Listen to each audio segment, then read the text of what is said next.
orang menganggap kita masih gajah yang kecil, tapi gajah yang kecil itu tetap besar. Jadi lihat nanti.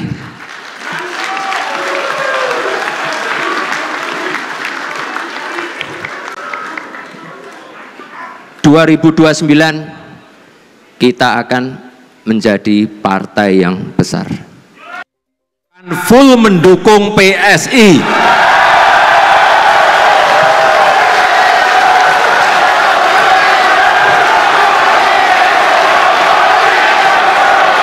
Jokowi, Jokowi, Jokowi, Jokowi, Jokowi, Jokowi, Jokowi. Oleh sebab itu saya akan bekerja keras untuk PSI. Lambang ilmu pengetahuan. Artinya PSI adalah partai cerdas. Anggotanya, kadernya adalah kader-kader yang cerdas. Anggota-anggota yang cerdas. Gajah juga melambangkan, setahu saya, melambangkan selain ilmu pengetahuan juga kebijakan.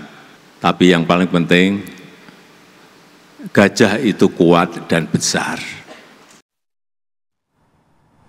Gajah melambangkan ilmu pengetahuan dan gajah itu kuat. Kalau misalnya ada ijazah. Walaupun juga ini ada suara-suara halus datang di studio kita karena belum disorot orangnya, tapi orangnya sudah bicara. Langsung aja kita kenalin ya, langsung aja sudah hadir.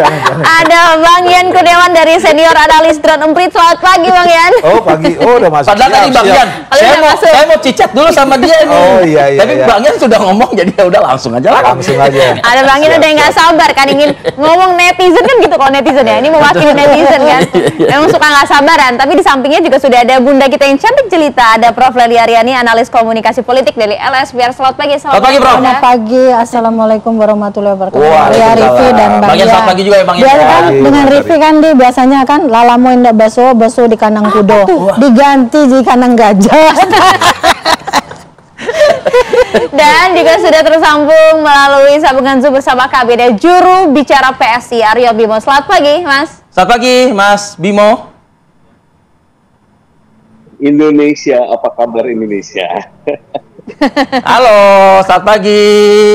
Selamat ya, sudah tuntas tas melangsungkan Kongres PSI. Akhirnya udah bisa tenang sekarang ya. Dengan konsep terbuka. Waduh, luar biasa. Saya ingin, Prof dan juga Bang Yan, saya ingin ke Mas Bimo terlebih dahulu. Mas Bimo, saya ada satu pertanyaannya bentuknya pantun ini ya. Gajah duduk di taman safari, ngisep mawar sambil ngelamun pagi. Kongres PSI cepat sekali tanpa basa-basi. Katanya partai terbuka, kok Kaisang lagi? Coba tolong dijelaskan. Langsung, dijawab langsung. Pantunnya Alhamdulillah, terima kasih atas ucapan selamatnya. Karena apa? Karena memang kemarin melalui proses yang terbuka juga sebenarnya PSI alhamdulillah telah memilih ketua umum baru, meskipun yang terpilih Mas Kaisang lagi, tapi cara-caranya sudah sama sekali baru dan sudah diaudit ya, artinya e-voting yang kami lakukan kemarin juga melalui proses audit IT dan semuanya dilakukan tanpa ada rekayasa sama sekali. Jadi kemarin sudah terpilih Mas Kaisang dengan perolehan suara sekitar 65%, 62. Jadi itu yang merupakan kehendak dari para kader, satu suara, satu kader, satu suara gitu ya. Jadi itu yang bisa saya sampaikan. Sayang sekali belum mempersiapkan pantun. Tenang aja, santai aja Mas Bimo ya kan. Cuman pertanyaannya kemudian begini Mas Bimo, saya sedikit mungkin mundur sejenak ya, mungkin bisa dikatakan 1 pekan sebelum pemilu raya ini oleh PSI ini berlangsung. Ada pesaing kuat namanya Bro Ron ya, Bro Ron.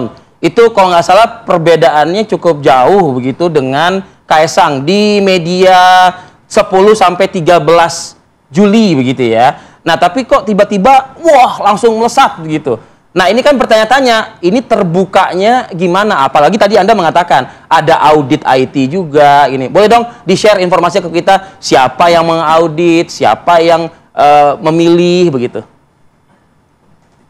Baik, ini audit IT-nya independen dan itu sudah ada di berita juga. Saya kebetulan lupa ininya nama tapi auditornya itu independen dan sudah disiapkan kemarin melalui berita.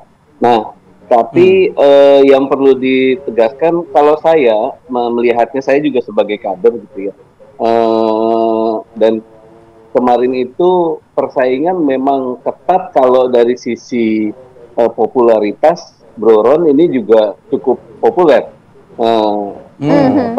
di masyarakat ya, karena gebrakan-gebrakannya akhir-akhir ini. Namun dari sisi partai tentunya orang tidak akan menutup mata. Semua kader tahu bahwa PSI itu memang sangat-sangat diselamatkan oleh hadirnya Mas Kaisang ketika tahun 2023 kita menghadapi pemilu dengan elektabilitas yang masih di bawah 1%. Nah, ketika Mas Kaisang masuk, perlahan itu naik. Kami juga mengikuti sendiri, kami merasakan sendiri bagaimana 3 bulan Mas Kaisang bekerja, akhirnya bisa sampai pada saat pemungutan suara itu hampir 3% ya, jadi 2,8%. Itu menurut saya kalau dari sisi kader merupakan suatu prestasi yang belum bisa disaingi oleh siapapun pada saat ini gitu ya. Jadi memang bagaimanapun Mas Kaisang ini punya tempat tersendiri di hati kader. Itu yang terjadi kemarin pada saat kongres. Ya.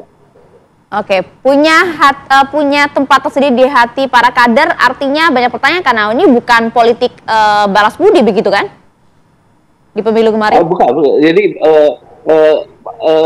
kita kan memilih suatu ketua umum partai terutama itu adalah bagaimana dia meyakinkan kita atau meyakinkan para kader itu bahwa dia bisa membawa kita ke tempat yang lebih baik, ke posisi yang lebih bagus di percaturan politik di Indonesia. Itu menurut saya yang paling mempengaruhi pilihan kader pada saat ini.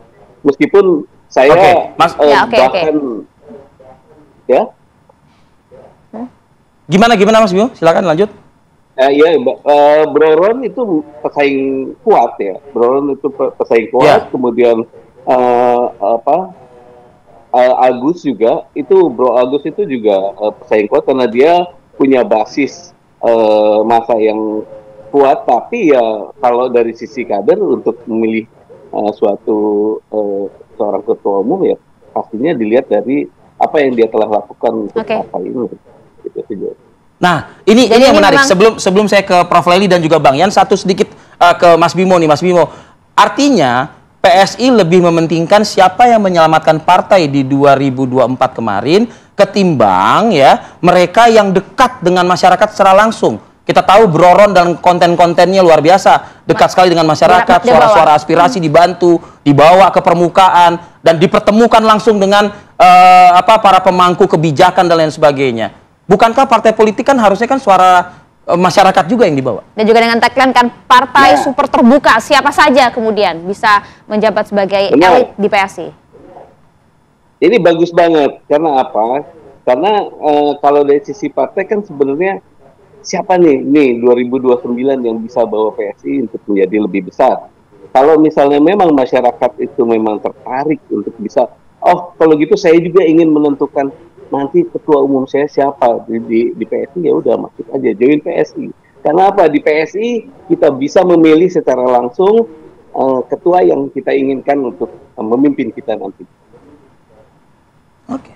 Oke. Sudah dijelaskan secara jelas, paling tidak beberapa pertanyaan netizen saat ini yang diwakili Arif Fadil gitu ya, dan saya. Tapi gini, Prof. Puaskah seorang guru besar komunikasi politik mendengar jawaban dari Mas Aryo Bimo, juru bicara PSI? Ya, politik memang seperti itu, Vi. Seperti pantun Rivi tadi yang mengundang tanya. Gitu kan, yang kok cepat sekali, gitu kan.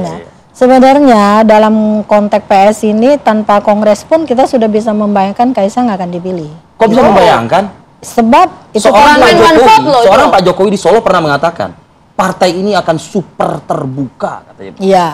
Kita membaca banyak partai setelah reformasi. Ingat, ada 158 partai yang dibentuk oleh masyarakat karena kesel ya, cuma ada 3 partai politik waktu itu kan. Ya, tersaring oleh KPU 48. Terpilih oleh masyarakat berapa?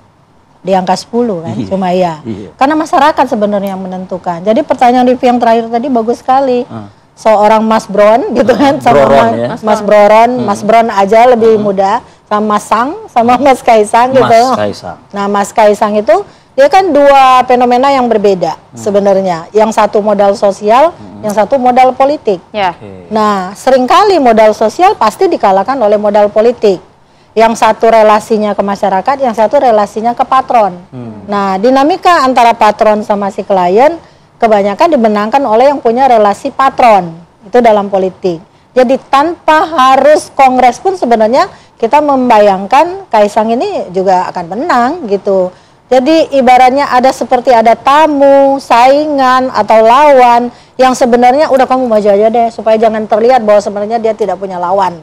Nah, artinya sudah sejak awal ini memang ini hanya formalitas saja begitu, Prof? Saya kira hanya formalitas, meskipun PSI pasti membantahnya, tapi kita membaca situasi ini saya juga dengan Rify ngobrolin politik sudah 15 tahun di sini gitu kan. Inilah orang yang suka membaca tiap berkomunikasi dengan saya ketika saya on air nih. Perkembangan partai mulai dari Wisma Nusantara peralihan antara Pak SBY waktu itu juga kita membacanya dari Bu Mega ke Pak SBY pun demikian. Ini yang bisa kita katakan bahwa sebenarnya Kaisang dianggap layak dalam segala hal bagi PSI, udah patronnya. Jadi dia layak dianggap dalam segala hal, meskipun katakanlah. Jadi apa yang tujuannya, Prof? Nah, dengan satu yang terbuka ini tujuannya apa? Apa sih partai yang tidak terbuka? PAN misalnya. Terbukanya apa maksudnya? Apakah bisa menerima?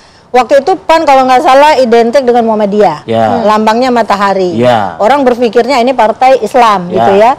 Tapi yang terpilih menjadi anggota dewan siapa? Seorang Alvin Lilingviau, yang notabene adalah seorang yang bukan Islam. Dan dia populer pada saat itu, yang muncul di TV juga dia terus, artinya.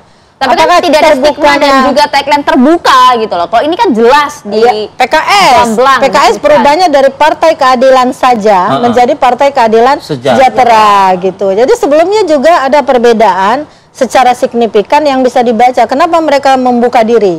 Kenapa mereka merubah tagline-nya? Sebab mereka ingin semuanya seperti terbuka. Tapi kalau situasinya seperti ini, antara terbuka dan tertutup, sama dengan sistem pemilihan kita. Berarti masih ada tertutup juga, Anda melihat itu, Prof? Kira-kira itu kritik saya, Mas. Formalitas saja katanya Mas Aryo nih terbukanya, Mas. Ya, terbukanya dalam hal apa gitu loh. Bukan apa dalam pemilihan saja.